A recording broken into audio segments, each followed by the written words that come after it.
Hello বন্ধুরা, অর্পিতা লাইফস্টাইলের নতুন একটা ব্লগে তোমাদেরকে অনেক অনেক স্বাগত।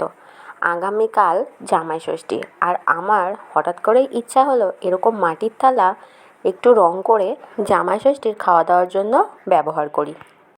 কাল ষষ্ঠী আর আজকে আমি হঠাৎ করে ডিজাইন করা থালা কোথায় পাবো, তাই ভাবলাম যে এমনি থালা আগে কিনে নিয়ে আসি, সেটার উপরে রং করে যেরকম পারি সেরকমই ডিজাইন বানাই। ছবি আঁকতে আমি কোনো দিনই পারি না, আর রং তুলি তো ভুলবশতও ধরিনি।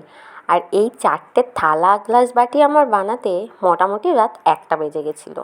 তোরসা জেগে থাকতে এইসব কাজ করা কোনো মতেই সম্ভব হয় না।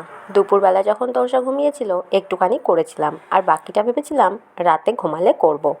তার মধ্যে রাতে আবার হাজবেন্ড গেছে বোনের হাজবেন্ডকে আনতে। ও অত রাতে গাড়ি পায়নি, তাই ডেকেছিল স্কুটি করে নিয়ে আসার জন্য।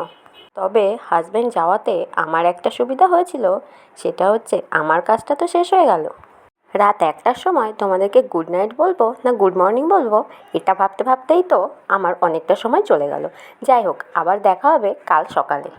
সকালবেলা উঠে রেডি টেডি হতে তাই 9টা সাড়ে 9টা বেজে গেছে। সেই জন্য সেরকমভাবে কোনো ভিডিও করাও হয়নি, আর তোমাদের সঙ্গে শেয়ারও করা হয়নি। তাই একবারে রেডি হয়ে আমরা বাড়ি থেকে বেরিয়ে টোটোতে উঠে তারপরে ভিডিও করেছি।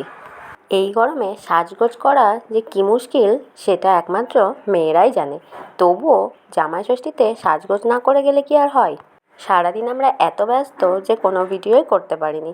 দেখো, একবারে খাওয়ার দাওয়ার নিয়ে তারপরেই ভিডিও করতে এসেছি, তবুও সব রকম খাবার খুব ভালোভাবে ভিডিও করে দেখানো হয়নি।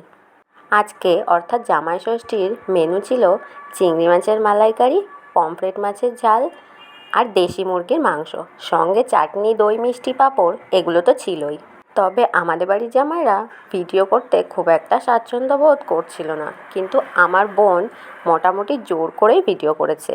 আর থালা গ্লাসগুলোর রং করা বা ডিজাইন করা কেমন হয়েছে তোমরা কিন্তু অবশ্যই কমেন্টে জানিও।